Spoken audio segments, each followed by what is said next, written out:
6:39.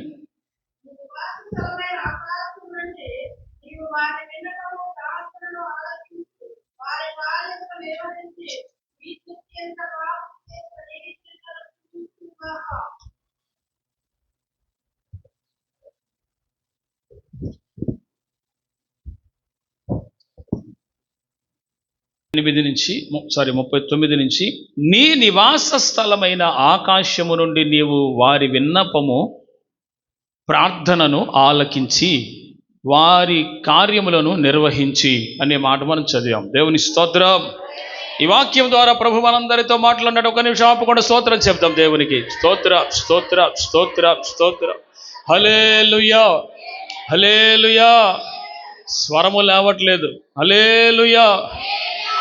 దేవుని వాక్యములో ప్రియులరా, నీ నివాస స్థలమైన ఆకాశము నుండి నీవు వారి విన్నపములను ప్రార్థనను ఆలకించి వారి కార్యములను నిర్వహించి నీ దృష్టి ఎదుట పాపము చేసిన నీ జనులను క్షమించుదువుగాక అన్నాడు. హల్లెలూయా. అంటే ఇక్కడ నా వైపు చూస్తూ శ్రద్ధగా ఆలకించండి. నీ నివాస స్థలమైన ఆకాశం నుండి వారి విన్నపములను ప్రార్థనలు ఆలకించి అంటాడు.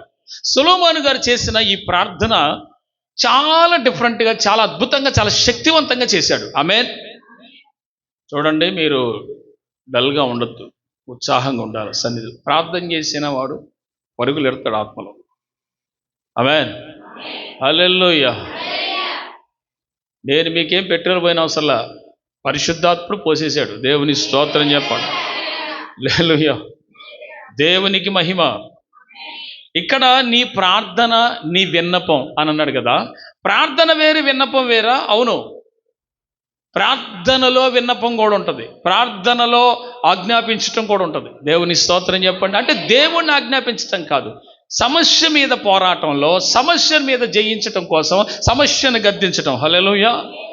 ఇక్కడ మీరంతా గమనించితే ఆకాశమందున్నటువంటి మన మహా గొప్ప దేవుడైన యేసయ్య ప్రభువు, ఆయన ఏంటంటే విజ్ఞాపన మీద కనుదృష్టి పెట్టాడు, ప్రార్థన మీద కనుదృష్టి పెట్టి మన కార్యములను చెయ్యండి, మా కార్యములు మీరు జరిగించండి అని సొలొమోను ప్రార్థన చేస్తున్నాడు. ఆమేన్. నేను ఒకటే ప్రకటిస్తున్నాను, మీకు బాగా వినండి. పోరాటం అనుదినము చేసేవాడు కానీ, కన్నీటి ప్రార్థన చేసేవాడు కానీ, అనునిత్యము దేవుని సన్నిధిలో దేవునితో గడిపేవాడు కానీ ఉండే కృప ఏంటో తెలుసా? ఏ చీకటి ఆవరించదు, ఏ దురాత్మ పట్టదు, ఏ బలహీనత రాదు, ఏ యొక్క నష్టపోకుండా అన్ని విషయాల్లో క్షేమంగా ఉండేలా దేవుడు సహాయం చేయగలడు. హల్లెలూయా. తన వారిని రక్షించగలడు. ఆమేన్. తన వారిని దేవుడు రక్షించగలడు. ఆమేన్. ఇప్పుడు విషయం ఏంటంటే, నీ ప్రార్థన, నీ విన్నపం దేవుడు చూస్తున్నాడు, అవి కార్యాలు జరుగుతాయి. ఆమేన్. అలా ఉండాలి. దేవుడు చేస్తాడన్న విశ్వాసం నీకు ఉండాలి. ఆమేన్. ఆ తర్వాత మనం 40వ వాక్యం ధ్యానం చేద్దాం. ఆల్రెడీ మనం 39 నిన్న ధ్యానం చేసాం. ఓకే, పరిశుద్ధుల ప్రార్థన అనే అంశంలో 41వ వాక్యాన్ని చదువుదాం. నా దేవా, అంటే ఆయన ప్రార్థనది. నా దేవా,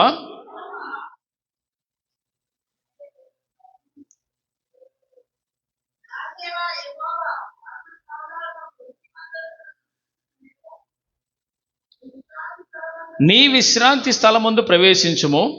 దేవా యెహోవా, నీ యాజకులు రక్షణ ధరించుకొందురుగాక, నీ భక్తులు నీ మేలును బట్టి సంతోషించుదురుగాక. హల్లెలూయా చెప్పండి. హల్లెలూయా హల్లెలూయా. 41వ వాక్యం యొక్క ప్రత్యేకత ఏంటంటే, మందసాన్ని గురించి ప్రస్తావించాడు ప్రార్థనలో. ఎవరు? సొలొమోను. అది బలసూచకమైనదంట. అంటే నీవు దేవుని బలము ఎరిగి ఉంటే ఆ బలము నీ యందు పనిచేసేటట్టు చూసుకోవాలి. ఆమేన్. అంతే కదా. ఇక్కడ సొలొమోను గారి ప్రార్థన ఏంటి? బలసూచకమైన మందసమల్లే నీవు మాతో కూడా రానాయన అంటున్నాడు. హల్లెలూయా. మాతో కూడా రండి అంటే మన విశ్వాస యాత్రలో యేసయ్య మనతో కూడా వస్తే అదొక బలసూచకమైన మందసముగా, నీ వస్తే మాకు శత్రువులంగా లయమైపోతారు, నువ్వు వస్తే మాకు నెమ్మది విశ్రాంతి కలుగుతుంది, నీవు వస్తే శత్రువుల మీద మాకు జయం కలుగుతుంది, నీవు మాతో కూడా వస్తే మాకు విడుదల కలుగుతుంది. ఆమేన్. హల్లెలూయా చెప్పట్లా? హల్లెలూయా. నీ మందస్సం మీద దృష్టి పెట్టు అన్నాడు. అంటే మందస్సం నీదే కదా, నీవు దాని మీద దృష్టి పెట్టు అన్నాడు కదా. అసలు ఏంటి సార్ అసలు ఇది మాట? ఆయన మందస్సం మీద ఆయన దృష్టి పెట్టడా? ఆయన ఆత్మ నివసించే స్థలం అదే కదా, కరుణాపీఠం మందస్సం కదా. నువ్వు దృష్టి పెట్టు దాని మీద అని అంటాడేంటి ప్రార్థనలో అండి డిఫరెంట్ టైప్లో సొలొమోను చేశాడు. ఆ ప్రార్థనకి జవాబు వచ్చింది. ప్రార్థనలో అంశాలు పెట్టేటప్పుడు అది ఆలోచించే విధంగా పెట్టాలి. అర్థమైందా అండి? ప్రార్థన అంటే ఏదో చేయటం కాదు, మనం ఏదో ఊహించి చేసేది కాదు. నేను అదే చెప్పాను, ప్రార్థనలో దర్శనం కూడా ఉండాలని. హల్లెలూయా. మనం చేసే ప్రార్థనలో మనం ఏదో చేస్తున్నాం కాదు, నోటితో చేయటం కాదండి, వచ్చేసింది కదా అని చేయటం కాదండి. ప్రార్థనలో ఏముండాలి తెలుసా? దర్శనంతో ప్రార్థన చేయాలి.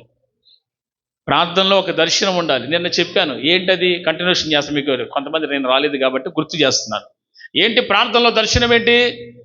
నీవు మహాకాశములో పట్టజాలని దేవుడవు అనే ఒక దర్శనము సొలొమోనుకు ఉంది. హల్లెలూయా. he have a vision what he is God, power and authority, what he have a vision. ఎంత అభిషేకము, ఎంత అధికారము కలిగిన దేవుడో ఒక ఆలోచన సొలొమోనుకు ఉంది. ఆమేన్. మరి నువ్వు కూడా ప్రార్థన చేసేటప్పుడు ఆ దేవుడు ఎంత గొప్పవాడో నువ్వు అది తలంచుకొని ప్రార్థన చేయాలి. ఆమేన్. నువ్వు అలా చేస్తే నీ ప్రార్థన ఇంకా శక్తివంతంగా మారుద్ది. పక్కన చెప్పండి, ప్రార్థన బలహీనంగా చేయకనండి. హల్లెలూయా. Be strong. ఇప్పుడు మనకంటే ముందున్న పరిశుద్ధులు ప్రార్థనలు చేశారు కదా, మనం ధ్యానం చేస్తున్నాం కదా ఒక 4 రోజుల నుంచి మనం ఈ విషయాలు. వాళ్ళ ప్రార్థనలో ఉన్న డిఫరెంట్ వే, వాళ్ళు ఉపయోగించిన పదాలు ఒక్కసారి చూడండి. నువ్వు చేయుదువుగాక, నువ్వు కరుణించుదువుగాక అని ప్రకటిస్తూనే అసలు అంశాలు డిఫరెంట్గా ఉన్నాయి సార్. అది మన నోట్ రావట్లేదు. అయ్యి ప్రభువా మరి నన్ను నీ సిద్ధమైతే కార్యం చేయి, లేకపోతే లేదు, అవతల బాగుంటే అట్లా. ఓరి నాయనో. ప్రార్థనలో సొలొమోను పెట్టినటువంటి మాట ఏంటో తెలుసా? ఈ మాట చదివితే బుర్ర పిచ్చెక్కిపోతుంది. ఏంటి? మందస్సం కోతో కూడా లెమ్ము, నీవు దిగిరా, మాతో పాటు రా. అంతకుముందు ఏమని చేశారు ప్రార్థన? నీ జనులు కట్టబడిన ఈ మందిరం దగ్గరకు వచ్చి ప్రార్థన చేస్తే వాళ్ళు చేసిన పాపాలు, దోషాలన్నీ ఒక్కసారి నువ్వు జ్ఞాపకం చేసుకొని వారిని క్షమించమని, వారు నిన్ను క్షమించమని అడిగితే నువ్వు క్షమించు వారిని అని అంటున్నాడు. నువ్వు క్షమించుదువుగాక, నువ్వు అలా చేయుదువుగాక.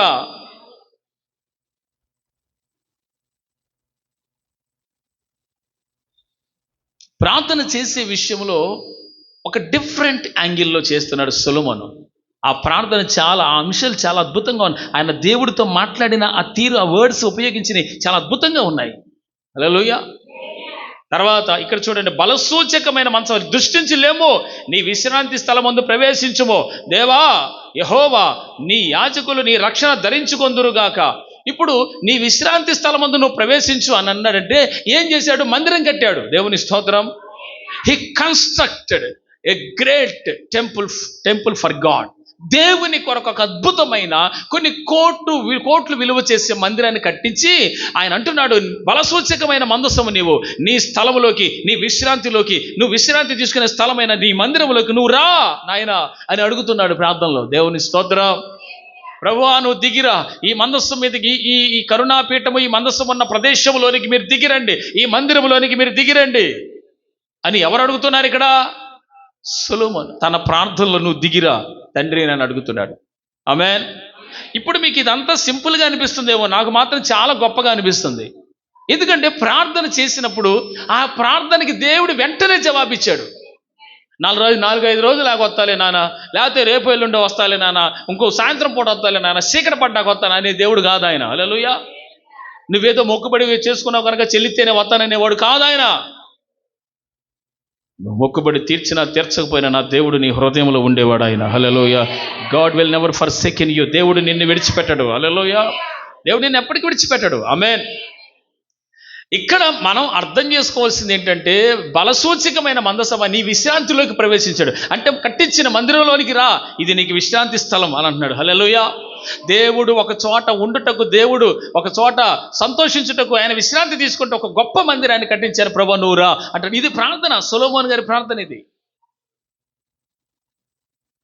యూ హ్యావ్ టు రీడ్ 42, లేదంటే 42లో ఎక్కడ చదివాం మనం? ఓకే, ఒక్క నిమిషం. దేవా యెహోవా దగ్గర నుంచి చదవండి. దేవా యెహోవా, నీ యాజకుల రక్షణ ధరించుకొందురుగాక, నీ భక్తులు నీ మేలును బట్టి సంతోషించుదురుగాక. చూసారా? యాజకులు రక్షణ ధరించుకొందురుగాక. యాజకులు ఏదైతే సంఘానికి ప్రకటించాలో ఆ వాక్యాన్ని వీళ్ళు కలిగి ఉండి ప్రజలకు రక్షణ సువార్తను బోధించాలి. అది వీళ్ళు కలిగి ఉండాలి. యాజకులైన ఎవరైనా దేవుని గురించి బోధించాలి, అది వాళ్ళు కలిగి ఉందురుగాక. ఆ తర్వాత ఏమంటున్నాడు? నువ్వు చేసే మేలును బట్టి సంతోషించుదురుగాక. ఇదంతా ఏంటి? ప్రేయర్. మీకు అర్థమైందా? మీరు కూడా, మనం కూడా అన్నారు ఇలా జరుగునుగాక, అలా జరుగునుగాక. అవునా? చెయ్యాలి, అలాగా అలా అనాలి మనం. దేవుని స్తోత్రం. ప్రభు నిన్ను దీవించునుగాక అన్నప్పుడు మాత్రమే గట్టి శబ్దం పలికి, మిగతా టయాల్లో ఎవరి గురించి అయినా ప్రార్థన చేస్తుంటే స్లోగా పలకట. ఇది ఎక్కడ నేర్చుకున్నారు? ఏంది ఏముండకూడదు, అందరికీ ఒకేలాగా ఆమేనని పలకాల. దేవునికి స్తోత్రం. You have to read 42 verse, very important verse.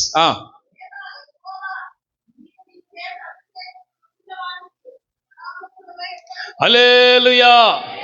గట్టిగా స్తోత్రం చెప్పండి అందరూ చెప్పండి. నా వైపు చూడండి అందరూ. ప్రియులారా, ఇక్కడ దావీదుని గురించి లేక మనము అభిషేకం పొందిన వారి గురించి మాట్లాడుకుంటే, ఇక్కడ పరాజ్ముఖుడు వై అనగంట అంటే దాని అర్థం ఏంటంటే చూడకుండా, పట్టించుకోకుండా ఉండొద్దు నాయన అభిషేకం పొందిన వారిని అని అంటాడు. హల్లెలూయా.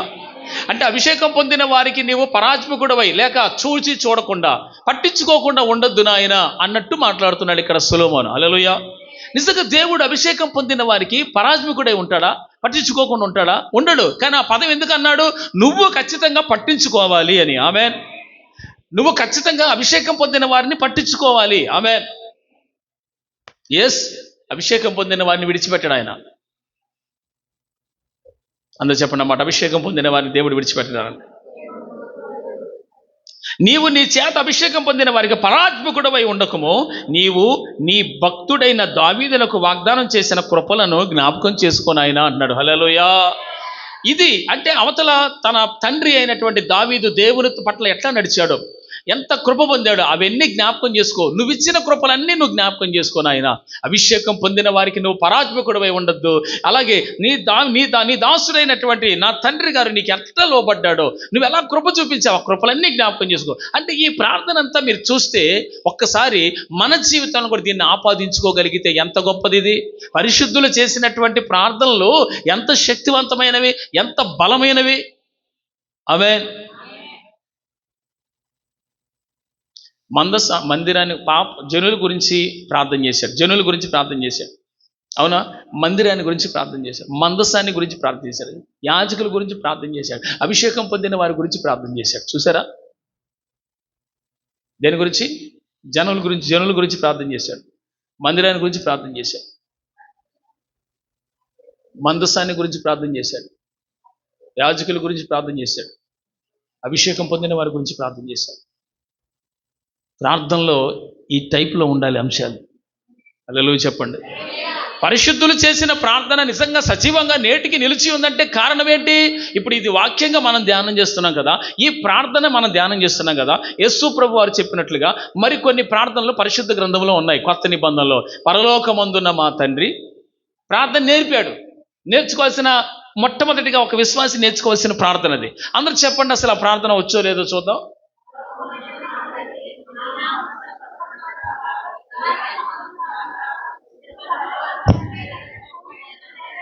హల్లెలూయా చెప్పండి.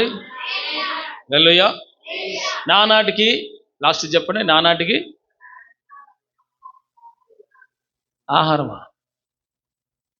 ఆహారం ఎక్కడి నుంచి వచ్చింది? అదే ఓకే. ఆహారం తర్వాత మా ఎడ్ల అపరాధం కాదు,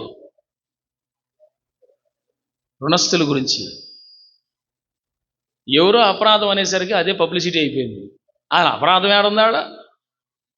మా రుణముల గురించి, అవతల వాళ్ళ రుణముల గురించి, ఇలా ఇరువురి రుణములు, మేము వాళ్ళ రుణములు క్షమించాం, మా రుణములు కూడా అంటే దాని అర్థం ఏంది? ఎవరికైనా నువ్వు ఒప్పిస్తే క్షమించేయి. దేవుని స్తోత్రం. ఈ పెద్ద మైండ్ మీకు ఉందా అసలు? ఏందన్నా అప్పులు వసూలు చేసుకోవడం కోసం మేము ప్రార్థన చేస్తుంటే నువ్వేందన్నా క్షమించేయి అంటావు. నాకేం తెలుసండి యేసు ప్రభువు వారు చెప్పిన ప్రార్థన. దాన్ని ఏమన్నా వంకరగా బోధించమంటారా నన్ను? చెప్పండి. మీ రుణములు తీర్చండి అయ్యా, మా రుణములు తీర్చండి అని అడుగుతున్నా సరే, అవతలోడు నీకు ఇచ్చిన రుణములను నువ్వు క్షమించేయి. దేవుని స్తోత్రం. పరలోకమందు నీకు అత్యధికమైన ధనం కలుగుద్ది. అస్సలు నచ్చదు ఈ పాయింట్ కొంతమందికి. నీకెవడన్నా 10,000, 20,000, 50,000 లక్ష ఇవ్వాలనుకో, అస్సలు క్షమించే పని లేదు, నాకు రావాల్సిందే. మరి వాక్యంలో ప్రభు అలా చెప్పాడు రుణాలు క్షమించమని. నేనేమనుకున్నది అసలు, నేను ఎవరికైతే వాళ్ళందరికీ రుణాలు నన్ను క్షమిస్తే బాగా నేను అనుకున్నాను. హల్లెలూయా. అసలు ఇది జరిగే పనేనా? అసలు అంటావా అలాగా? క్షమిస్తావా? మీరు అలా చేయండి, పరలోకంలో మీకు అత్యధికమైన ధనం ఉంటుంది. చూసారా, ఆమె నన్ను ఎంత డల్గా అన్నారు. అమ్మో, మీ అందరికీ వందనాలండి బాబు. యేసయ్య చెప్పిన ప్రార్థనలో మనం చేయలేమా? ఇప్పుడు అదే ప్రార్థన మన ధ్యానంలోకి తీసుకుంటున్నాం. దేవుని స్తోత్రం చెప్పండి. ఆహా, ఆ మనసు వాళ్ళు కూడా ఉండాలి. దేవునికి స్తోత్రం. హల్లెలూయా చెప్పట్లా మీరు? హల్లెలూయా. ఇక్కడ ప్రియులారా, దేవుడు ఇప్పుడు సొలొమోను గారు చేసిన ప్రార్థన అంతా మనం ధ్యానం చేశాం. అందులో 5 విషయాలు చెప్పాడని చెప్పారు. ఒకటి ఏంటది? జనముల గురించి ప్రార్థన, మందిరాన్ని గురించి ప్రార్థన, మందసాన్ని గురించి ప్రార్థన, యాజకుల గురించి ప్రార్థన, అభిషేకం పొందిన వాళ్ళ గురించి ప్రార్థన. ఎంత మంచి ప్రార్థన చేశారు సార్. అందుకే దేవుడు అక్కడ నిలవలేక సొలొమోను గారు చేసిన ప్రార్థనకి ఆయన ఆకాశం నుండి ఒక్కసారిగా ఆ మందిరంలోకి దిగొచ్చేశాడు. దేవుని స్తోత్రం చెప్పండి. God is came his temple. Hallelujah. దేవుడు ఆయన మందిరంలోకి వచ్చేసాడు. 13వ వాక్యం చదువుదాం. ఒక్క నిమిషం. 13వ వాక్యం కాదు, 2వ దినం 7:1-2-3. 7:1-2-3.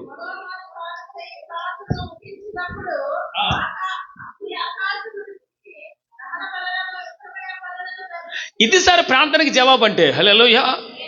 అమ్మా, అడుక్కోవాల్సి అవుతుంది స్తోత్రాలన్నీ. యేసు ప్రభు మేము ఇద్దరం అడుక్కోవాల్సి అవుతుంది. ఏందండి అసలు ఇది? ఫీల్ అవ్వద్దండి అసలు. వాక్యం చదువుతుండగానే ఆమేన్ హల్లెలూయా అని ఆ రైజింగ్ రావద్దా? రైజింగ్ రివైవల్ లేదా? ప్రార్థన చేస్తే ఉడికైనా రివైవల్ వస్తుంది. మీరేందో మరి. హల్లెలూయా. గట్టిగా స్తోత్రం చెప్పసేనా? దేవుణ్ణి కనపరచకే ఎవరి కోసం సార్ మనం కనపరిచి వచ్చింది దేనికి సార్ అసలు మనం? హల్లెలూయా.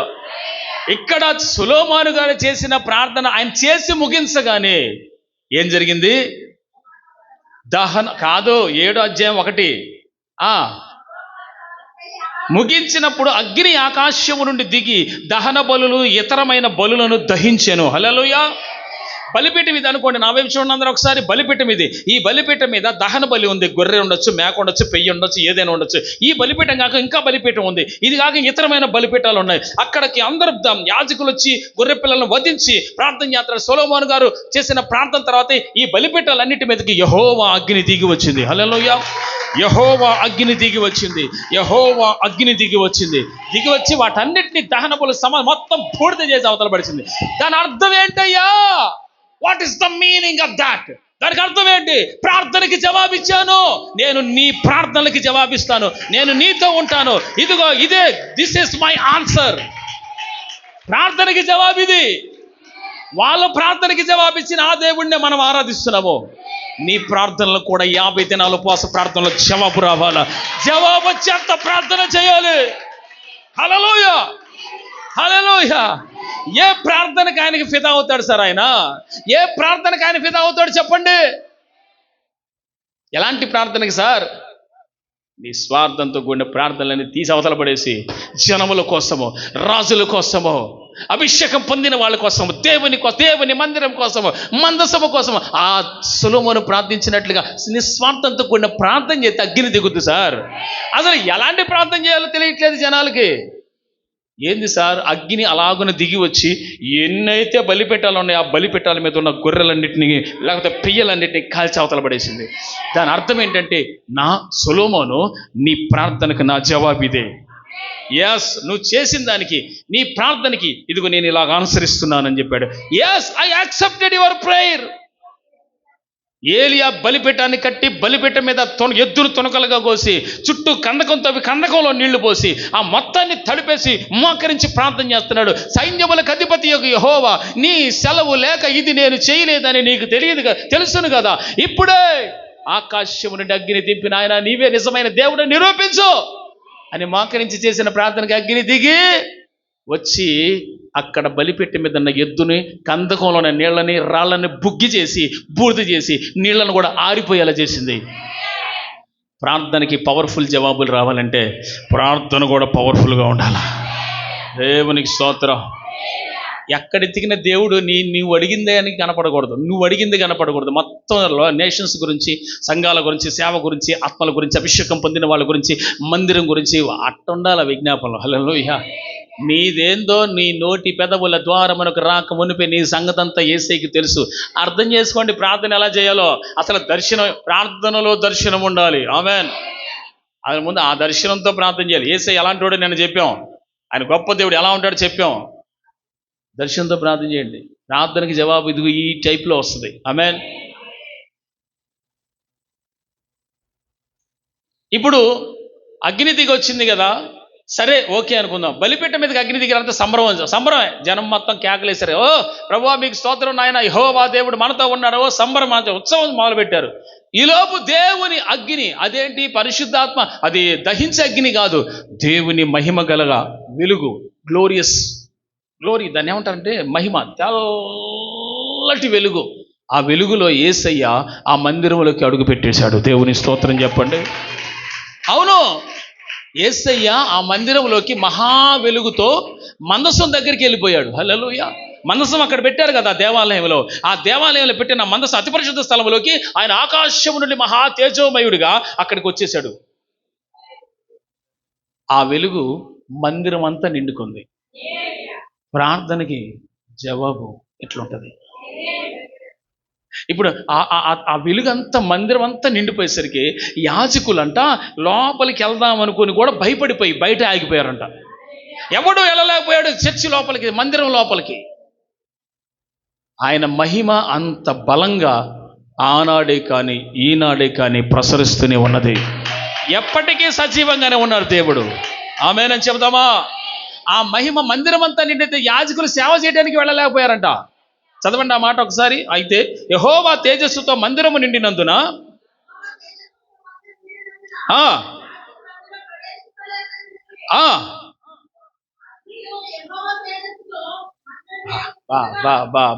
ఏంది సార్ అసలు అది? అగ్నియు యెహోవా తేజస్సు ఒక్కసారిగా మందిరం మీదకి దిగిందంట.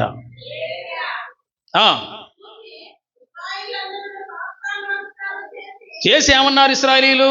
యెహోవా దయాళుడు, ఆయన కృప నిరంతరం ఉండునని చెప్పి ఆయనను ఆరాధించి స్తుతించిరి. హల్లెలూయా. ఒక్క దెబ్బకి వినయం వచ్చేస్తదే. ఒక మహిమకర కార్యం జరిగితే, ఆయన ప్రత్యక్షత కలిగితే, వెలుగు వస్తే ఒక్క దెబ్బకి ఏంటంటే లోబడిపోతారు అంతే. మనిషి ఎంతసేపు సార్? ఇశ్రాయేలీయులందరూ కూడా ఆయన మహిమ చూచి ఆయన ఆరాధించారంట, ఆయన స్తుతించారంట, లోబడ్డారంట, సాష్టాంగ నమస్కారం చేశారంట.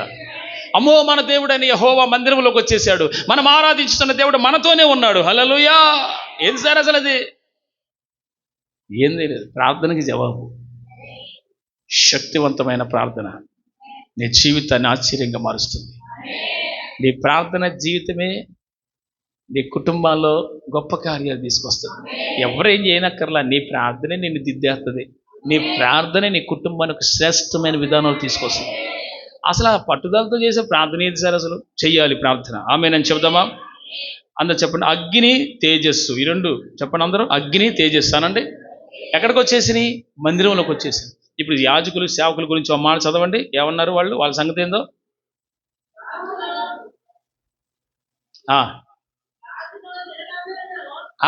అది వదిలే తల్లి. ఏదంటే యాజకులు అందులో ప్రవేశించలేకపోయిరి. పాస్టర్ గారులే వెళ్ళలేకపోయారంట. నిన్నే నిన్నే కొలుతూనయ్యా కొలిసేవగా. మరి పావేందిరా? ఆ మహా వెలుగుమలుగు అడుగు కూడా పెట్టడానికి భయపడుతున్నారు. అదే ఆయన రేంజ్. మనల్ని అక్కడికి తీసుకెళ్ళటానికి ఆయన ప్రాణం పెట్టడం ఏంటి సార్? అంత గొప్ప దేవుడు, అంత మహిమగల దేవుడు ఉమ్మేస్తే ఊహించుకున్నాడా? గడ్డం ఊడబెడితే ఊడబెరికించుకున్నాడా? సిలువకు మేగులతో కొడితే కొట్టించుకున్నాడా? ఆయనే నా ఇదంతా చేసింది. అంత మహా తేజోమయుడైన వాడు ఇంత సిలువ త్యాగం చేయడానికి తన్ను తాను ఇంతగా రిక్తుడుగా చేసుకున్నాడా? తగ్గించుకున్నాడా? అవును. ఎందుకోసం? నువ్వు ఆ మహిమలోకి ప్రవేశించటం కోసం, మనము ఆ మహిమలో ఉండటం కోసం. హల్లెలూయా. మనము మహిమ నుండి అధిక మహిమను పొందటం కోసం దేవుడు అంత త్యాగం చేశాడు యేసయ్య. అందరూ చెప్పండి. బలహీనమైన ప్రార్థనకి జవాబు రాదనండి. నేను అందుకే చెప్పాను, అసలు గుడ్డోడుకున్న ప్రత్యక్షత కూడా మనకు లేదండి. అందరేమో యేసుప్రభు అని పిలుస్తుంటే మళ్ళీ ఒకసారి చెప్తాను, నేను రాను వాళ్ళకి. అందరూ యేసుప్రభు నజరేయుడు అంటే ఈ గుడ్డోడు మాత్రం దావీదు కుమారుడు. ఎవడో లేఖనాలు తెలిసినోడు కదా నేను తిరిగి చూస్తే గుడ్డోడు. ఇది శాస్త్ర పరిశీలి సర్దుకెళ్ళి ఎవడైనా పిలుస్తున్నాడే అనుకున్నారు. వాక్యం తెలిసిన వాళ్ళు అంటే పిలుస్తారు కదా. గుడ్డోడు పిలుస్తున్నాడు. ఆయనకి తెలిసింది వాక్యం, ఈయన దావీదు కుమారుడు. ఎవరు చెప్పారో మరి. హల్లెలూయా. అసలు ఆయన గురించిన విధానం నీకు తెలిస్తే నీ ప్రార్థన స్టైల్ కూడా మారిపోద్ది. నీకు అర్థం కావాలైంది. దేవుని స్తోత్రం. అర్థం కాకపోతే చేసేదేమి లేదు. గట్టిగా స్తోత్రం చెబుదాం. Okay, let's going to read 2 Deuteronomy chapter 20 verse 12. హల్లెలూయా. ఇది మనకు తెలిసిన వాక్యమే. అయినా దేవుడు నన్ను సిద్ధపరిచారు కనుక డిఫరెంట్ వేలో మీ దృష్టికి తీసుకొస్తున్నాడు. జాగ్రత్తగా ఆలకించండి.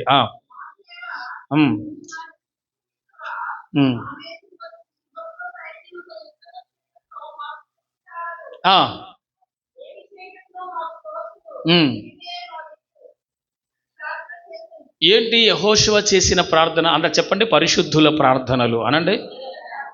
అందరు చెప్పండి, పరిశుద్ధుల ప్రార్థనల్లో దేవుడే దిక్కై ఉండాలి. ప్రభువా నీ చిత్తం నాయన, నువ్వు చేయగలవు ప్రభా, నువ్వే సమస్తం, సామర్థ్యం నీదే, బలము నీదే, జ్ఞానము నీదే, సమస్తం నీదే ప్రభా, నాదేమి లేదు అని అంటాం. అవునా కాదా? దేవుని స్తోత్రం. ఎవరైనా అంతే అంటాం. కానీ ఇప్పుడు ఈ ప్రాంతంలో యెహోషాపాతు చేసిన ఈ ప్రార్థనలో నీవే మాకు దిక్కు, ఇంకెవరు లేరు అని ప్రార్థన చేశాడు. అంటే ఎవరిని చూసి భయం కలిగి ఉన్నాడు? ఫస్ట్ అసలు సిరియా సైన్యాన్ని చూసి. సిరియా సైన్యం లక్షల మంది ఉన్నారు. వాళ్ళని చూసి భయపడ్డాడు.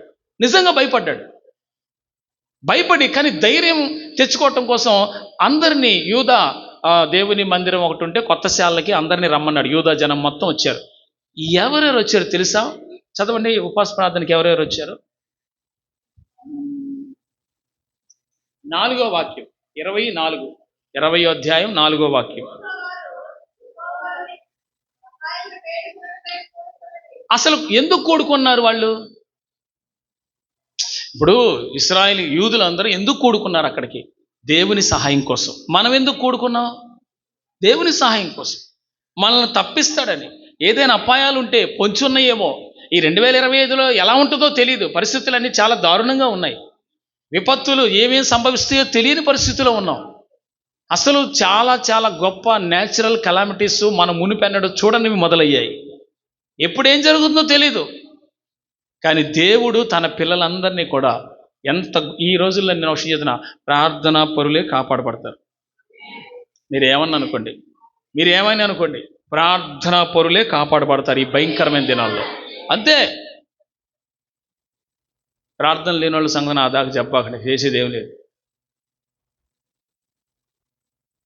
ఇక్కడ మీరు గమనించండి ప్రియులారా, ఈ 4వ వాక్యంలో యూదా వారు యెహోవా వలన సహాయం కొరకు కూడుకున్నారంట. ప్రభువా ఇంత కష్టంలో ఉన్నాం, మేము బాధలో ఉన్నాం, దుఃఖంలో ఉన్నాం, మాకెవరు ప్రభువా సహాయకులు, నువ్వు తప్ప ఎవరున్నారని అందరూ వచ్చారంట. చిన్నపిల్లలతో సహా వచ్చారు. ప్రార్థనలు అంటే ఈనాడు అందరికీ ఎగతాళి అయిపోయింది. ఉపవాస ప్రార్థనలన్నా, సహవాస ప్రార్థనలన్నా, బల్లారాధనలన్నా సన్నిధికి రాకుండా ఎంత నిర్లక్ష్యం సార్ ఒక్కొక్కడికి. అసలు ఎంత నిర్లక్ష్యం సార్ దేవుడు అంటే. దానికి తగిన ప్రతిఫలం వాళ్ళు పొందుతారు, తప్పగా పొందుతారు. ఆమేన్. హల్లెలూయా చెప్పండి. ఏం తప్పే ఉంది? నువ్వు మానేయట్లేదుగా, నీకెందుకు బాధ? దేవుని స్తోత్రం. హల్లెలూయా. కొంచెమైనా రోషం ఉంటే హల్లెలూయా చెప్పండి, లేకపోతే మానిపోయారండి. దేవుని స్తోత్రం. 5 ఆయన అంటాడు కదా, యెహోవా యొద్ద విచారించుటకు యూదా పట్టణములు అన్నిటిలో నుండి జనులు వచ్చిరి. పట్టణాల్లో ఉన్న జనులు మొత్తం ఉపవాస ప్రార్థనకు వచ్చారంట. విన్నావా? పట్టణాల్లో ఉన్న వాళ్ళందరూ మాట్లాడండి. యూదా పట్టణాలు ఎన్నున్నాయో వాళ్ళకి ఎంత బాధ్యత సార్. అసలు వాళ్ళ ప్రాణం మీదకి వచ్చింది కాబట్టి అందరూ ఏం చేశారు? ఒరే కొంపలు ఖాళీ చేసే ముందు మందిరం నింపుదాం పండి అన్నాడు. హల్లెలూయా. మరి నీ సంగతి ఏంటో, మన సంఘస్థుల సంగతి ఏంటో? ఒరి నీకు డేటేసి ఇచ్చింది ఒక్కటే కదరా, వారానికి ఒక్కటే. అది కూడా చేయటానికి ఒళ్ళు బద్ధకం అయిపోయింది. ఏమిరా నీ కొంపలోకి దేవుడు ఎట్టొస్తాడు రా? హల్లెలూయా. రాడు. నలుగు కట్టుకోవాల్సిన టైంలో, ప్రార్థన చేయాల్సిన టైంలో, నువ్వు యుద్ధం చేయాల్సిన టైంలో యుద్ధం చేయాలి. వసంతకాలంలో దావీదు పడినట్టుగా పడుకోబాక కొంపలో. హల్లెలూయా. యేసన్న గారు మాట్లాడు, నిద్ర వస్తే పడుకో, పడుకొని నిద్రపోవద్దు అన్నాడు. దేవుని స్తోత్రం చెప్పు. అర్థంగా సావలేదు చాలా మందికి. అర్థం అవ్వలేదు మీకు అది. అవునా కాదా? ఏంటో చెప్పండి.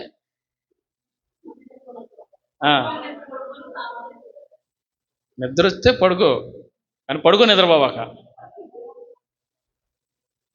అంటే ఏంది? నీకు బాగా నిద్ర వచ్చేదాకా ఉండు, ప్రార్థన చేసుకో. ఇక తూలిపోతుంది వాము అన్నప్పుడు వెళ్ళి పడుకో. కొంతమంది అన్నం తిన్నాక అది కాసేపు అన్న రెస్ట్ లేకుండా పడకెక్కుతారు. ఎక్కి ఇక అవంతున పడుతూ ఉంటారు. నిద్ర రాదు, ఉట్టిదే 2 దాకా ఫోన్ చూస్తారు. ఆ దిక్కుమాలిన ఫోన్లు అంతా నెట్ ఫ్రీ కదా, ఆడిస్తాం జియోగాడు. అవునా? ఏళ్ళు 2 దాకా ఫోన్లు తలలేపు. ఒక పక్క ఇప్పుడు కళ్ళు మంటలు వచ్చి అంతంటే అప్పుడు ఫోన్ అక్కడ పడేసి ఈ విధంగా తయారయ్యారు యవనస్తులు. మీ కళ్ళని సైతానుగాడు కొన్నాడు. ఇంటర్నెట్కి మీ కళ్ళని సైతానుగాడు కొన్నాడు.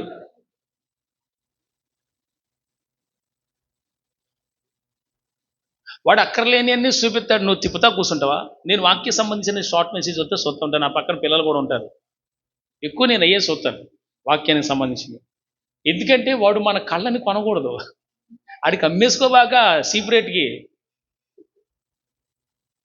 ఇంకొంతమంది ఎలాగ తయారయ్యారు, పడుకొని నిద్రపోబాకురా అంటే దాని అర్థం ఏంటంటే పడుకుంటారు, నిద్ర రావడం నిద్ర కోసం ట్రై చేస్తుంటారు. నిద్ర కోసం అటు తిరుగుతారు, ఇటు తిరుగుతారు, అట్ట అంటారు, ఇది అటు ఇట్ట అంటారు, ఎట్ట పెట్టుకుంటారు, ఎట్ట ఆలోచిస్తుంటారు. మరి ఈ తిప్పలంత దగ్గర మోకరించి ప్రార్థన చేయరా బాబు, దేవుని సోదరు అన్న. మరి మోకరించి ప్రార్థన చేస్తే అప్పుడు తూగుద్దన్నా, మళ్ళీ పాటకెక్కితే రాదన్నా, మళ్ళీ నిద్ర యాతనంటే నిద్ర అవుతుంది. ఏం మనుషులు సార్ అసలు.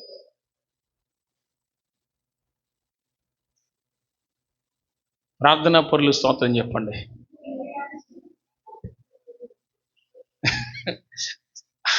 అన్ని చేవలే, దొంగ చేవలు అన్ని బయటపడతాయి, పొట్టలో నుంచి బయటకు వస్తాయి. అన్ని దొంగ చేవలే, దేవుని స్తోత్రం, అన్ని బయటకు వస్తాయి ఇప్పుడు. దేవుని స్తోత్రం. కొన్ని మాటలకి అల్లులు చెప్పకూడదు, యథార్థం ఒప్పుకొని చెప్పాలి. అట్ట నేను చేస్తున్నాను అన్నోళ్ళు చెప్పాలా. ప్రార్థనా పరులు స్తోత్రం చెప్పంటే, ప్రార్థనా పరులు ఎవరైనా ఉంటే చెప్పండి. చెప్పకపోతే లేకపోతే మెదలకుండా యథార్థం ఒప్పుకో, నేను ప్రార్థన చేయలేకపోతున్నాను బాబాయ్ అని. దేవునికి స్తోత్రం కలుగురుగాక. గట్టిగా స్తోత్రం చెప్పండి. ఇప్పుడు ఉపవాస ప్రార్థనకి పట్టణాల్లో ఉన్న వాళ్ళందరూ వచ్చారు. వాళ్ళకి బాధ ఉంది, సమస్య ఉంది కాబట్టి వచ్చారు. నాకేం బాధ లేదు కాబట్టి నేను రావట్లేదు అంటావా నువ్వు? కరెక్ట్ కాదు కదా.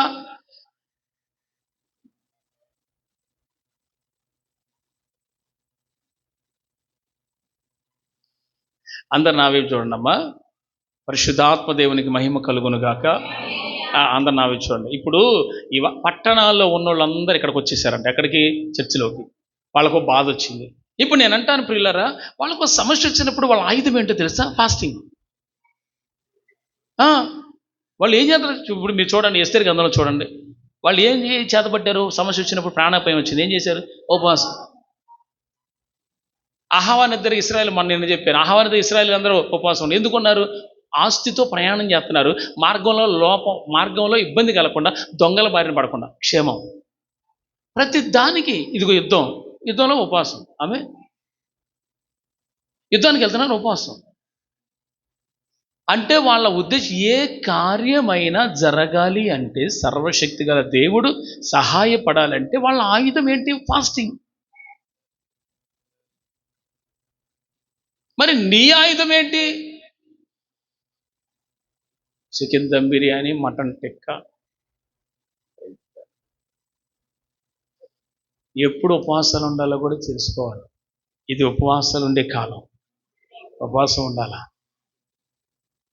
మీకు విషయం చెప్పనా? ఇంకో మాట, వసంతకాలంలో దావీదు యుద్ధం చేయాలా లేదా? ఉన్నందుకు ఏమైంది? ఇంటికాడే ఉన్నందుకు ఏమైంది? అదే ఎల్లుంటే అసలు ఆ మచ్చ దావీదు మీద ఉండేదా? ఉపవాస ప్రార్థన చేసుకుంటా ఉంటే ఎక్కడైనా పొరపాటున ఒకవేళ పాపంలో పడే ఉంటే అవి ఆగిపోతాయి, అవి తప్పించబడతావు, అవి కాపాడబడతావు. కానీ ఏమి లేకుండా ఫాస్టింగ్ దేనికి చేస్తున్నట్టు? మీరు ఏదైనా డిస్కషన్ చేసుకోవాలంటే కిందకు పోయి పైకి రాకుండా డిస్కషన్ చేసుకోండి. నాకు పిచ్చి లేచిందంటే మంచిగా కాదు. నేను అర్థమైందా? జాగ్రత్త, అనుకున్న వాళ్ళు సరి చేసుకోవాలి. సెట్ అవ్వదు అది. పరిశుద్ధాత్మను దుఃఖపరచద్దు, డిస్టర్బ్ చేసి. అర్థమైందా? వినండి, పరిశుద్ధాత్మ దేవుడు మాట్లాడేటప్పుడు ఏకీభవించండి.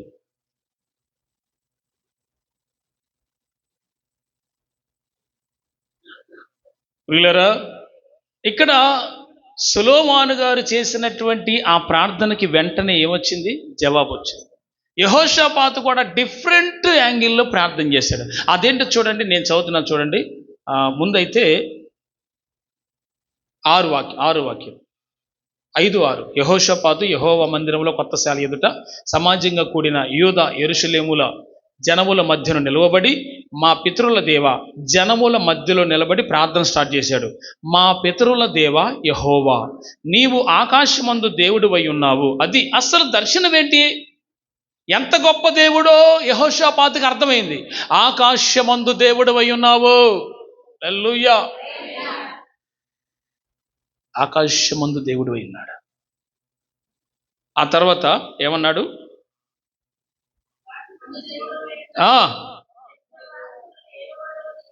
ఆగండి, ఈ దర్శనం కూడా ఉంది ప్రార్థన. ఏంటి? ఇప్పుడు మేమే కాదు, మిగతా అన్య జనులు ఎవరైతే నిన్ను ఎరగని వాళ్ళు ఉన్నారో వాళ్ళను కూడా పరిపాలించేది నీవే. నెబుకద్నెజరు అంటే అసలు లోకముందన్న సకల రాష్ట్రములకు సకల దేశములకు దేవుడు నీవే అని నాకు అర్థమైంది అని అంటే నెబుకద్నెజరు. హల్లెలూయా. అసలు ఆ కంటెంట్ అది రావాలి, ఆ సబ్జెక్ట్ అర్థం కావాలి. దేవుడు ఎంతవరకు దేవుడు? యెరూషలేముకి దేవుడా? ఇశ్రాయేలుకి దేవుడా? సమస్త దేశములన్నిటికీ దేవుడు ఆయన. హల్లెలూయా. ఆ విషయాన్ని ప్రార్థనలో పెడుతున్నాడు యెహోషాపాతు. ఆ దేవుడు గొప్పతనం ఏంటో తెలియాలి కదా ముందు. అన్ని జనులందరికీ దేవుడు, మా దేశం ఒక్కదానికి దేవుడు అయ్యను అని అన్నాడా? సమస్త అన్య జనులకు దేవుడవు నీవు, సమస్త దేశములకు దేవుడవు నీవే. హల్లెలూయా. తర్వాత ఏమన్నాడు?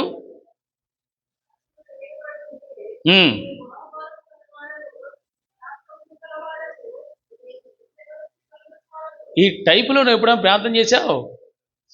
ప్రభువా, నువ్వు బాహుబలము గలవాడు, నీవు పరాక్రమశాలివి, నిన్ను ఎదిరించటం ఎవ్వడి తరం కాదు. ఇది ప్రార్థన అంశం. ఆట చేయండి, నిన్ను ఎదిరించడం ఎవ్వడి తరం. ఈ మాట ఎప్పుడన్నా అన్నారా ప్రార్థనలో? నీకెవ్వడు సాటిరాడు ప్రభువా, నువ్వు గొప్ప దేవుడు ప్రభా, నువ్వు పరాక్రమవంతుడి ప్రభా, నువ్వు శక్తి గల దేవుడు ప్రభా, ఇదిగో నీ శక్తిని నా జీవితంలో కనపరచు, మా కుటుంబంలో కనపరచు, మా సంఘంలో కనపరచు, నాలో కనపరచు. ఇలా చేయాలి దర్శనంతో కూడిన ప్రార్థన. You must pray like this. ఇలా చేయాలి ప్రార్థన. నువ్వు పోయి సండే స్కూల్లో జాయిన్ అవుతానంటావేరా? ప్రతిోడు సండే స్కూల్లో చేస్తే స్కూల్లో జనం అంతా ఎక్కువైపోతున్నారు పిల్లలు. హల్లెలూయా. సండే స్కూల్ పిల్లలంతా సండే స్కూల్ ప్రార్థన చేస్తున్నారా నాయన? క్లాసులు నిండిపోతున్నాయి. ఎగనైనా కళ్ళు తెరవండి, పరాకాష్ట ప్రార్థన చేయండి, దేవుని స్తోత్రం చెప్ప. అంటే ప్రార్థనలో ఇక తారాస్థాయి, అది ప్రార్థనలో తారాస్థాయి. ఏంటది? ఇదిగో ఇట్లా, శక్తిగల దేవుడు, మహా గొప్ప దేవుడు, పరాక్రమవంతుడు, నీ వంటి దేవుడు ఈ లోకములో ఎవరూ లేరు. అట్ట పలుకు. హల్లెలూయా.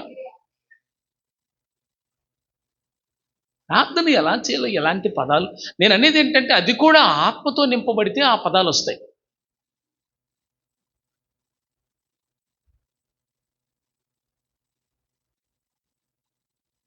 నిన్ను ఎదిరించుట ఎవ్వరికీ బలము చాలదు.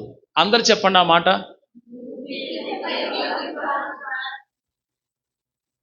అది కూడా రావాలిగా. అమ్మో, యేసయ్య కంటే గొప్ప ఎవ్వరూ లేరని. ఆమె ఆయన్ని ఎదిరించటం ఎవ్వడికి బలం, అది కూడా నీకు తెలియాలి. ఆయనకంటే గొప్ప వాళ్ళు ఎవరు లేరు కదా. ఇంకా నా తోడు అని ఆయనే ప్రమాణం చేసుకున్నాడంటే ఆయన పైన ఎవరు లేరు కాబట్టి దేవుని స్తోత్రం. ఇంకా ఆయనే గొప్ప, అల్టిమేట్ ఆయనే, ఇంకా ఆయన తప్ప ఎవరు లేరు అంటే ఇలా అంటున్నాడు ప్రార్థనలో. తర్వాత చదవండి 7వ వాక్యం. నీ జనులైన ఇశ్రాయేలీయుల ఎదుటికి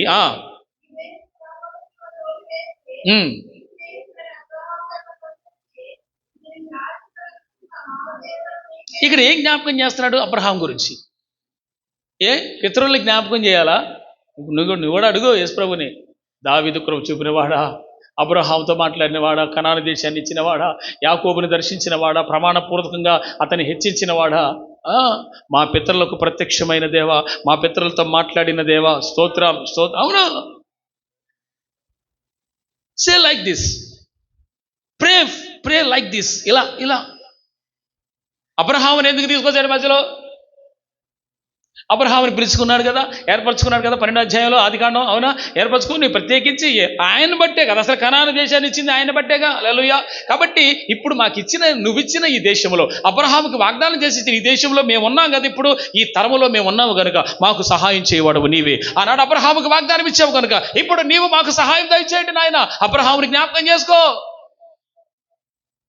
ఇందాక సొలొమోను ఏమంటున్నాడు? కొంచెం పైకి వెళ్తే దావీదుని జ్ఞాపకం చేసుకో, దావీదుకు చూపిన ఇస్తానన్న కృపలను జ్ఞాపకం చేసుకో.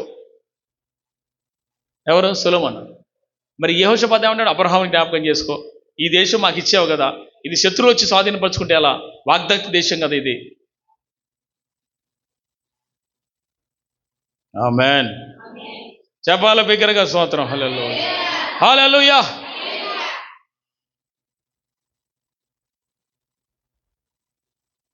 ఓకే.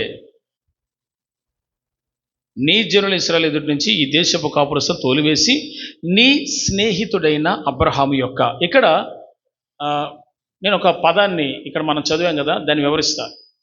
అబ్రహాము దేవునితో స్నేహితుడిగా ఉన్నట్టుగా యెహోషాపాతుకి ఎలా తెలుసు? ఇప్పుడు ఎలా తెలిసేదేముందండి? ఆత్మపూర్ణంగా పలికేశాడు ఆ మాట అంటానికి కాదు కదా. ఒక వ్యక్తి ఇద్దరు స్నేహితులు ముఖాముఖిగా మాట్లాడుకున్నట్లుగా మోషేతో మాట్లాడాడు, అబ్రహాముతో మాట్లాడాడు. ఈ విషయం యెహోషాపాతుకి తెలుసు. అందుకని దాన్ని జ్ఞాపకం చేస్తాడు. నీ స్నేహితుడు కదా ఆయన.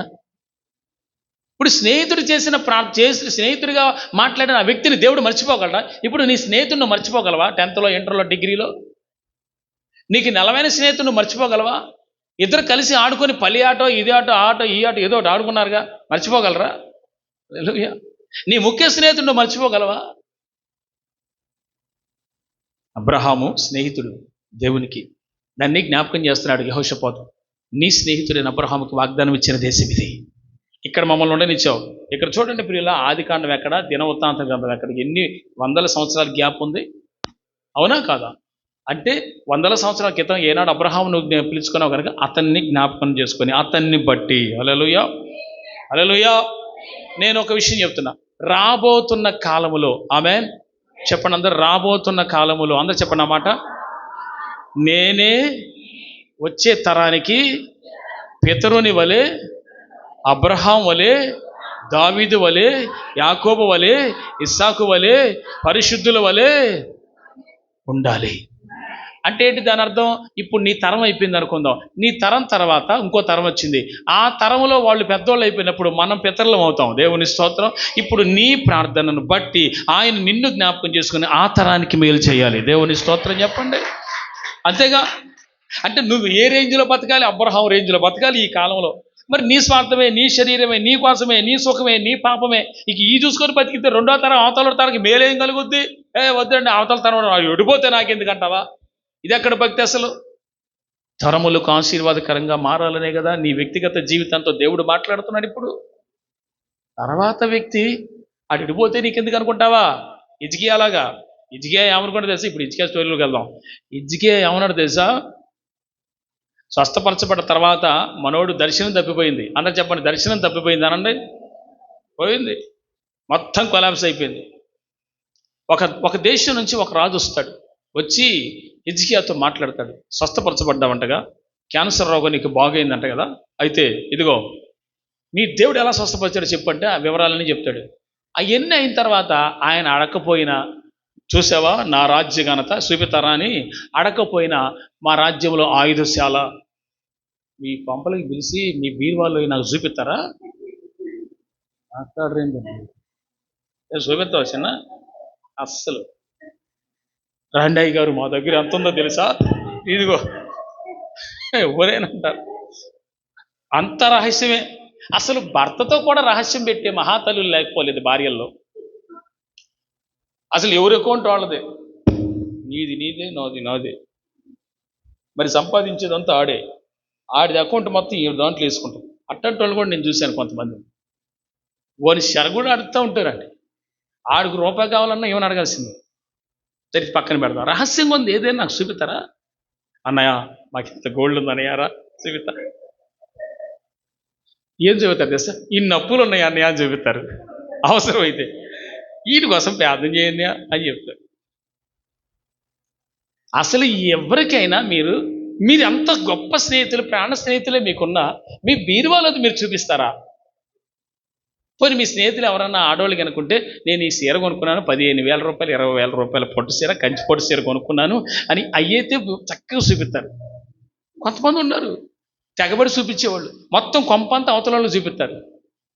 ఈడు అదే పని చేశాడు హిజ్కియా. రాజే మంచోడే, ఒక్కోసారి బుద్ధే వంకర తిరుగుతూ ఉంటుంది. వంకర తిరిగిన టైంలో ఇట్లా చేశాడు. ఏంటంటే ఎవడో వస్తే ఆయుధశాలు చూపించాడు, ధనాగారం చూపించాడు, రహస్యమైనవన్నీ చూపించాడు, యుద్ధాలు ఏమున్నాయో చూపించాడు, రథాలు ఎన్నో ఉన్నాయో, గుర్రాలు ఎన్నో ఉన్నాయో, ధనం ఎంత ఉందో ఎవడో చూపిస్తాడు. ఇవన్నీ ఎట్టా మొత్తం బహిరంగంగా ఒక దేశాన్ని గురించి రహస్యం లేకుండా బయలుపరిచాడని యెషయాతో దేవుడు మాట్లాడి ప్రవక్త అయిన యెషయాను హిజ్కియా దగ్గర పంపిస్తాడు. హిజ్కియా దగ్గరకు వచ్చి, అసలు నువ్వు వేసింది నీకేమైనా బుద్ధి ఉందా, జ్ఞానం ఉందా, ఏదంటే ఏం చేశాను నేను? దేవుడు నీ మీదకి ఉపద్రవం తీసుకురాబోతున్నాడు, నీ పిల్లల మీదకి అది రాబోతుంది, నీ పిల్లలు నపుంసకులైపోతారన్నాడు. ఎంత గొప్ప శాపం తెచ్చుకున్నాడు. నీ పిల్లలు నపుంసకులైపోతారంట. ఇక నీ కుటుంబంలో మగోడు అన్నవాడే ఉండడని చెప్పేసి చెప్తే, పోనీలే అది నా తరంలో నాకు రాకుండా దేవుడు నన్ను కాపాడును గాక. ఊరి నీ బిత్తర సూపులు నువ్వు ఎవరు, ఒరే నీ సంగతి ఏందిరా, ఏమో ఆ మాటలేంది, ఆ కథ ఏంది, ఆ వ్యవహారం ఏంది సార్ అసలు అట్లా మాట్లాడదు ఎవడైనా? ఆడి పిల్లలు ఆ నపుంసకులు అయిపోయినా పర్లేదంట, ఈడు మాత్రం ఈడి కాలంలో బాగుండాలంట. నేను బాగుంటే సార్లే, ఆమేన్, అది అలా జరుగును గాక, అలా అలా అలా జరగాలని నువ్వు కూడా ప్రార్థన చేయచ్చా అంటున్నాడు. పిల్లలు పోవాలంట, నపుంసకులు అయిపోయినా పర్లేదంట, నువ్వు బాగుండావాలా? అందుకు చెప్పండి, స్వార్థంతో కూడిన తల్లిదండ్రులు ఉన్నంత కాలం చెప్పండి పిల్లలకి భవిష్యత్తు ఉండదు. అసలు అన్న మీరు ఇప్పుడు చెప్పిన మాట తల్లిదండ్రుల్లో స్వార్థపడిన ఉంటారు, పిల్లల కోసం అన్ని అంత లేదు. చాలామంది తల్లిదండ్రుల్లో స్వార్థం ఉంది. పిల్లల సంగతి సబ్జెక్ట్ ఇది ఇప్పుడు, అది కాదు. హిజ్కియా అలాంటి వాడు, తన పిల్లలు బాగుండు అయ్యా అట్లా ఉండకూడదయ్యా, ఆ శాపం మా పిల్లల మీదకి రాకూడదయ్యా, ఇదిగో నేను క్షమాపణ వేడుకుంటాను, నేను మన్నించమని అడుగుతాను, దహన బలి అర్పణ అర్పిస్తాను, యెహోవా శాంతి నా మీదకి రావాలి, ఆయన సమాధానం నా మీదకి రావాలి, నా బిడ్డలు అందరూ బాగుండాలి, నా పిల్లల తరం బాగుండాలి, రాజ్యం బాగుండాలి, ఈ రాజ్యం మా పిల్లల చేతిలో ఉండాలి, సుభిక్షంగా ఉండాలి, అందుకోసం నన్ను అట్టంట్లా వద్ద పోయారులే వాళ్ళ వరకు, నేను బాగుంటే చాలు. ఇలాంటి వాడిన దేవుడు స్వస్థపరిచింది. ఆయనకు రోగం వచ్చినప్పుడు అంట యెషయా వచ్చి మాట్లాడాడంట. ఇంకెందుకు తీయండి, మరి ఇక సబ్జెక్ట్లోకి వచ్చాక ఊహించేసాము. నా టైం 3 గంటల వరకే, అయినా పర్లేదు, ఒక 10 నిమిషాలు ఆలస్యమైనా మనం ఎక్కాల్సిన బస్సు జీవితకాలం మిస్ ఏం కాదు కాబట్టి అంతే కదా. మరి యెషయా గ్రంథం 36 అధ్యాయం, 36ఏనా? ఎక్కడుంది సార్ అది? ఆయనకు రోగం వచ్చింది. 38 అమ్మా. మీ అందరికీ అద్భుతంగా తెలిసిన సబ్జెక్టే, కానీ మీకు తెలియని కొన్ని విషయాలు అందులో ఉన్నాయి, అవి మాట్లాడదాం.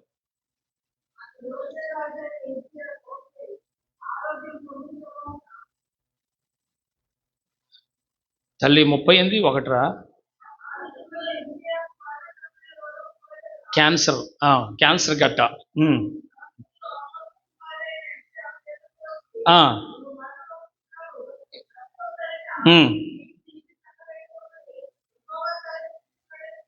చాలు, తల్ల పైకెత్తండి అందరూ చెప్పండి, ఇల్లు సర్దేసుకుంటానండి.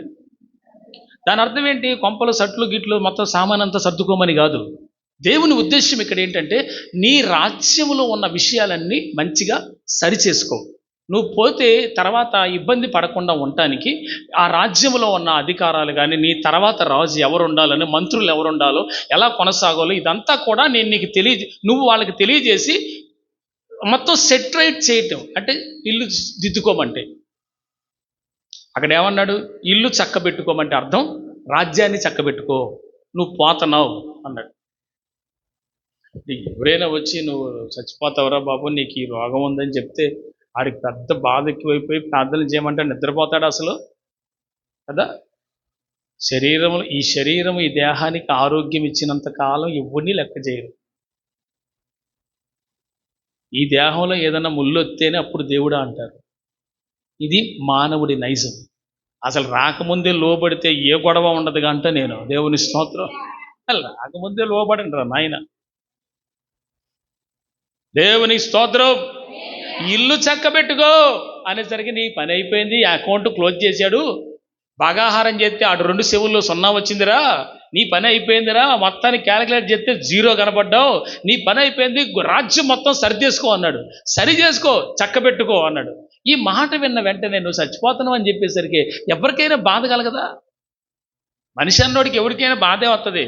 నువ్వు కాసేపట్లో 2 రోజుల్లో 2 నెలల్లో 3 నెలల్లో చచ్చిపోతావురంటే నిద్రపోతాడు, ముందే చచ్చిపోతాడు.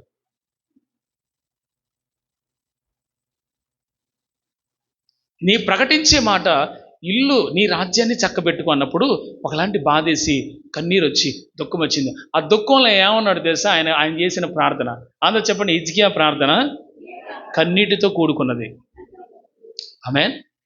ఎప్పుడైనా బాధ కలిగినప్పుడు నీ బిడ్డ గురించో, కుటుంబం గురించో, అప్పుల గురించో, రోగం గురించో, సమస్యల గురించో, భార్య భర్తలో సమాధానం లేకో ఇవన్నీ కలిగినప్పుడు ఏడ్చుంటావు కదా. ఇక్కడున్న ప్రతి వానికి ఇప్పుడు నేను చెప్పిన ప్రతి అంశంలో ఏదో ఒకటి మన కుటుంబాల్లో ఉంది, తగిలి వెళ్ళింది. నిజమే. అప్పుడు ఏం చేయాలా?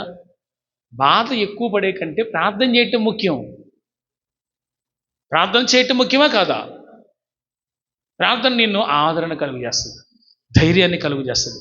ఎలాగైనా జీవితాన్ని కొనసాగించి పోరాటంలో జయం పొంది పిల్లల్ని సెట్ చేయాలనుకుంటాం. దేవుని స్తోత్రం. ఎంత పోరాటమైనా ఎదుర్కోవాలి. ఇదే కదా మానవుడి లైఫ్. పోరాటం ఉంది. అవతల పరిస్థితులన్నీ అనుకూలంగా ఉండవు, ప్రతికూలంగా ఉన్నాయన్నీ ఇబ్బందులు పడే ఉన్నాయి. అయినా ఒక దరికి ఆద్దరికి చేర్చాలి. అది మన బాధ్యత అండి. పోరాటం చూసి, సమస్య చూసి, శోధన చూసి, అది బయటది ఇది దిక్కుమాలన్న ఆలోచించే బదులు ఉన్న దాంట్లోనే సమస్యలోనే ధైర్యంగా ఉండి అద్దరికి వెళ్ళే ప్లాన్ చేసుకోవాలా. దేవుని స్తోత్రం చెప్పట్లా. హల్లెలూయా. తండ్రి, నీవు నాకు నిశ్చయముగా సహాయము చేయగలిగిన వాడవని నువ్వు నమ్మాల. ఆమేన్. సర్దేసుకో రాజ్యం అని నువ్వు చచ్చిపోతున్నావు అనేసరికి కళ్ళు మూసుకొని ప్రార్థన చేయటం వాళ్ళు ఎంత ప్రార్థన చేసేది తెలుసా? చెప్పిన వెంటనే గోడ తట్టు తిరిగాడంట ఇటు సైడ్. ఎవరితో నాకెందుకు, ఇంకా ఇక నేనే పోతున్నప్పుడు నేను ప్రార్థన చేసుకుంటా ఏసీ కానీ కళ్ళు టర్న్ అయ్యి వెనక్కి తిరిగి గోడ తట్టు ప్రార్థన చేసుకోవటం స్టార్ట్ చేశాడు. ఈ అంశం మీకు ఈ వాక్యం తెలుసు, కానీ ఇందులో కొన్ని అమూల్యమైన విషయాలు దాచబడి ఉన్నాయి. అవి ఒక్కసారి మనం రివైండ్ చేసుకుందాం. ఆమేన్. ఓకే, ఏమన్నాడు చదువుదాం. 2వ వాక్యం. అందరు చెప్పండి పర్సనల్ ప్రేయర్ అనండి. యెషయా వెళ్ళిపోయాడు కన్నీటితో. అందరు చెప్పండి పర్సనల్ ప్రేయర్, వ్యక్తిగత ప్రార్థన అనండి. ఉందా మనకి?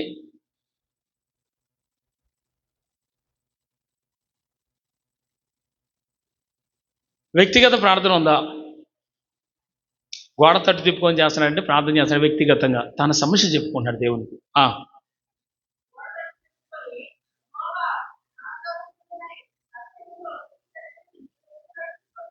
ఆగండి. ఇప్పుడు ఈయన నేను ఎలాంటి వాడినో, నేను ఎలా నడుచుకున్నానో నీకు తెలియదా ప్రభువా? యథార్థ హృదయుడంట సత్యమును అనుసరించాడంట. నిజమే. యథార్థ హృదయుడే సత్యమును అనుసరించి నడిచిన వాడే, ఆయన మందిరాన్ని బాగు చేయించిన వాడే, అద్భుతంగా రాజ్యాన్ని డెవలప్ చేసిన వాడే. వాస్తవం ఇది. నేను ఎలాంటి వాడినో నీకు తెలియదా ప్రభువా? అందరూ చెప్పండి. ప్రార్థనలు ఈ మాట చెప్తారా మీరు ఎప్పుడైనా? హలో, యూట్యూబ్లో వింటున్న వారులారా, ఈ మాట మనం చెప్పగలమా? ప్రార్థనలో కూర్చొని నేను పాపిని అని ఒప్పుకున్న మనమే అదే ప్రార్థనలో నేను యథార్థంగా ఉండట్లేదా ప్రభువా, నీకు తెలీదా ప్రభువా అని మనం చెప్పగలమా? దేవునికి అక్కడే తేడా కొడుతుంది. అక్కడ సరి చేసుకుంటే, అంటే యథార్థంగా సత్యంగా ఉంటే నీవు సింహం వల్లే మోకరించి నేను ఎలా ఉంటున్నానో నీకు తెలియదా ప్రభువా, నేను ఎక్కడా పాపం చేయట్లా, ఎవరితో అపవిత్రంగా మాట్లాడట్లా, చాలా జాగ్రత్తగా ఉంటున్నాను, నా పవిత్రత నేను కాపాడుకుంటున్నాను, అనుదినం పోరాడుతున్నాను, ఎక్కడ నేను అబద్ధం ఆడలేదు, ఎక్కడ నేను అసత్యములో నేను ప్రభువా నేను యథార్థంగా ఉన్నాను, ఎవరిని మోసం చేయలేదు, నీకు తెలుసుగా ప్రభువా అని ప్రార్థనలో మనం దేవునితో ఈ పదం అనగలమా? నువ్వు అనలేదు అంటే యథార్థం లేదు. ఇప్పుడు యథార్థత లేకుండా నీ ప్రార్థన మరి ఎలా యాక్సెప్ట్ అవుతుంది? ఎవడో నీకు 2000 రూపాయలు ఇచ్చాడు, ఇచ్చేటప్పుడు బాగానే ఇచ్చాడు, ఇచ్చేటప్పుడు నీకు కావాలని 1900 ఇచ్చావు, తిరిగి ఇచ్చేటప్పుడు దాన్ని ఏమంటారు? 2000 అక్క చూసుకోవాలంటే దాన్ని ఏమంటారు? మోసం. ఇది ఎగ్జాంపుల్కి చెప్తాను, ఊరికే మీకు అర్థమవుతుంది. ఎవరినైనా నువ్వు మోసపడితే యథార్థ హృదయం ఎట్టొస్తుంది? యథార్థ హృదయం ఏంటి తెలుసా? యథార్థ హృదయం అంటే ఏంటి తెలుసా? ఏ విధమైన మోసం లేకుండా జాగ్రత్తగా బతకటమే, ఎవరిని ఇది అవ్వకుండా, ఎవరిది ఆశించకుండా, మోసం చేయకుండా సత్యముగా బతకటమే. నేను ఎట్ట బతుకుతున్నానో నీకు తెలియదా ప్రభా అన్నాడంటే నిజంగానే ఇతరుల్లో ఏముంది? యథార్థత ఉంది, సత్యము కూడా హిజ్కియాలో ఉంది. ఆమేన్. ఏందండి మీరు ఆమేన్ అనరు, అటు ఇంటా కూర్చుంటారు ఏంది సార్ అసలు? ఇదే మీరు వాక్యం అనేది ఎంతవరకు మీ హృదయంలో విత్తనం పడిద్దో నాకు తెలియదు, కానీ ఒకడు 30 అంతలు 100 అంతలు 60 అంతలు అంట, మరి మీ వంతు ఏంటో నాకు తెలియదు. అయితే ఒకటి మాత్రం చెప్తా, ఏంటంటే విత్తనం హృదయంలో పడితే అది 100 అంతల ప్రతిఫలం వస్తుందని నమ్ముతా నేను. మీ హృదయంలో వాక్యం అనబడిన విత్తనం 100 అంతలుగా ఫలించాలని ఈ తిప్పలంతా. దేవునికి స్తోత్రం కలుగునుగాక. హల్లెలూయా. బాబో, నేను యథార్థవంతుడనై సత్యవంతుడని ఎలా నీ ఎదుట నడుచుకుంటున్నో నీకు తెలీదా? నేను ఎలా నడుస్తున్నా నీకు తెలీదా? నేను ఎలా ఉంటున్నానో నీకు తెలీదా? అసలు ఈ ప్రార్థనలో పెట్టచ్చా? మనం పెట్టాలి. నువ్వేంటో చెప్పాలి. అప్పుడు ఏమనుకుంటే చూడండి, ఇలా చూడండి, యథార్థ హృదయం నాకు లేదు ప్రభా, నిజంగానే నేను మోసగాడికి బతుకుతున్నాను, నాలో కొన్ని డిఫెక్ట్స్ ఉన్నాయి, నాలో కొన్ని మైనస్లు ఉన్నాయి ప్రభా, ఇలాగనే చేసి నేను ఈ రోజు నుంచి నేను యథార్థంగా ఉంటానయ్యా, నేను ఒప్పుకుంటున్నానయ్యా అనాలి, మార్చుకోవాలి. అయ్యగారితో వాడు చెప్తావా, ఇంకోటి ఏందిరా నీ గొడవ? మాయగాళ్ళు పోగేయారు విశ్వాసుల్లో. అయ్యగారులు కూడా ట్రాక్ తప్పించే విశ్వాసులు ఉన్నారు, లేనిపోని అన్నీ చెప్తుంటారు. అక్కడ జరిగేది ఒకటి, వీళ్ళకి చెప్పేది ఒకటి. ఈయన అసలు ఒక్కరోజు ఇచ్చిపోతాడు, ఎట్ట చేయటం ఏంటని. అసలు అక్కడ సిచ్యువేషన్ వేరు, కంప్లీట్గా ఈమెకు అనుకూలంగా చెప్పింది మ్యాటర్ అంతా, సీడీ మొత్తం ఆమె అనుకున్నగా వేసేసింది. దేవుని స్తోత్రం చెప్పట్లా మీరెవరు? ఎందుకు నీకు లేనిపోయిందంట? నేను అంటూ చెప్పనా, ఇలాంటివన్నీ చేస్తేనే దురాత్మలు మీ అమ్మటి వచ్చేది. మీ మాట అవును అంటే అవును, కాదు అంటే కాదు అన్నటువంటి, వీటికి మించి వచ్చినది అపవాది నుండి వచ్చేదని వాక్యంలో ఉంది. వీటికి మించి ఏదన్నా ఎక్స్ట్రా వచ్చిందంటే లేదక్క, నాకు తెలియదక్క, ఇది అలా నాకు ఐడియా లేదక్క, ఉంటే ఉందని చెప్పు, లేకపోతే లేదని చెప్పు. మాట అవునంటే అవును, కాదంటే కాదు. వీటికి మించి ఇంకా స్టోరీ అల్లుతున్నాం అనుకో అల్లేమనుకో, సైతాన్ గాడు వస్తాడు నీ దగ్గరికి, వాడే నిన్ను నడిపిస్తుంటాడు. చూసావా ప్రభా, యథార్థవంతుడిని ప్రార్థన చేసింది రాత్రి, ఇప్పుడు ఎట్ట చేస్తుంది ప్రభా? ఆడు ప్రభు అన్నలే, చూసావా మోసగాళ్ళు అంటాడు. వీళ్ళతో తిరుగుతున్నది వీళ్ళకి అర్థమైస్తావు. వీడు నీ పక్కన జాయిన్ అయిన సంగతి వీళ్ళకి అర్థం కాదు. రోజు ఏసు ప్రభు నాతో ఉట్టిదే, ఆ యథార్థం ఒప్పుకునేదాకా, ఆ తప్పు ఒప్పుకునేదాకా వాడు నీతోనే ఉంటాడు. అది ఒప్పుకొని విడిచిపెట్టిన తర్వాత, క్షమాపణ వేడుకుని కన్నీరు వచ్చిన తర్వాత, పశ్చాత్తాపడ్డాక అప్పుడు పరిశుద్ధాత్ముడు వస్తాడు నీ దగ్గరికి. ఎందుసారి అసలు ప్రతి చిన్న విషయాన్ని కూడా పరిశుద్ధాత్ముడు పెద్ద ఇష్యూగా తీసుకుంటాడు. నీ నాలుక ఆడిన ప్రతి అబద్ధాన్ని కోసి అవతల పడేస్తాడు. నాలుగు అవతల. హల్లెలూయా. సైతానుగాడు ఆడుతున్నాడు అది. ప్రతివాడు తన పొరుగు వారితో సత్యమే మాట్లాడవలెనని వాక్యం తెలియజేస్తుంటే, అబద్ధం వచ్చిందంటే అపవాది జనకుడు వచ్చినట్టే. అబద్ధమునకు జనకుడు ఎవడు? అబద్ధానికి తండ్రిని తెచ్చుకొని hi you are my father అంటున్నావు ఇకండి. హల్లెలూయా. సైతాన్ గారిని పక్కన పెట్టి my father is not a Jehovah and Jesus Christ, he is my father, he is my father. ఇవుడు రాడు అబద్ధమునకు జనకుడు, ఆడు తెచ్చిపెట్టుకున్నా పక్కన. జాగ్రత్త, అబద్ధాలు ఆడారంటూ ఊరుకో. నా మాట కాదు, దేవుని పెట్టారు, యేసయ్య మాట అది. వీళ్ళు యేసు ప్రభు చెప్తున్న మాట. ఇప్పుడు నేను చెప్పిన పెద్ద లెక్క చేయరు, ఆయన చెప్పాలా, ఆయన చెప్పాలి మీకు. దేవుని స్తోత్రం కలుగును గాక. అబద్ధాలు ఆడతావు, అబద్ధాలు సేవకుడితో అసలు సేవకుడిది ఏంటి? యేసు ప్రభుతో ఆడపద్దాలు ఆడతావాళ్ళు పెద్ద పెద్ద గుంపు పోగారు ఇప్పుడు ఈ రోజుల్లో. యేసు ప్రభు నీ అబద్ధం తెలియదు అనుకున్నావా?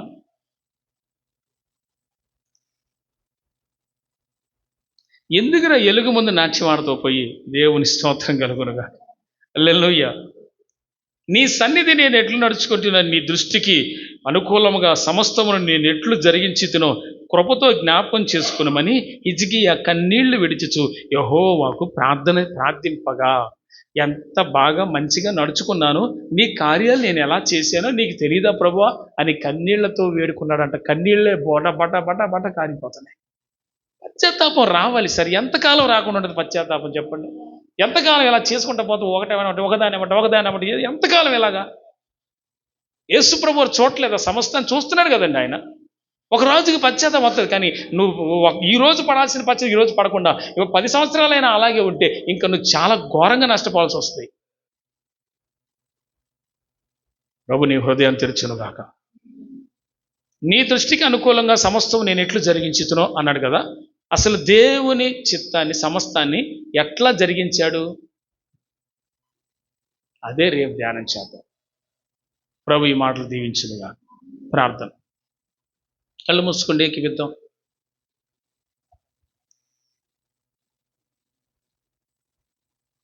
నా ప్రార్థన ఆలకించువాడా,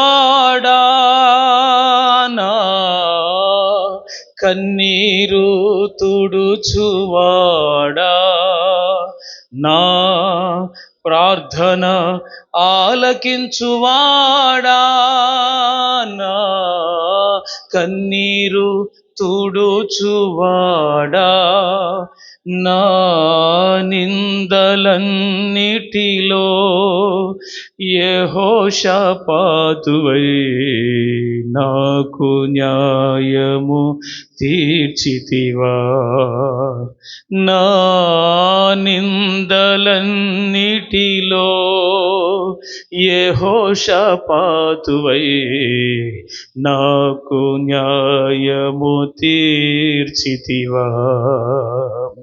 సర్వాంగ సుందరా సద్గుణ శేఖరా యేసయ్యా నిన్ను సియోనులో చూచేదా, పరవశించి పాడుచు పరవళ్ళు త్రోకెదా.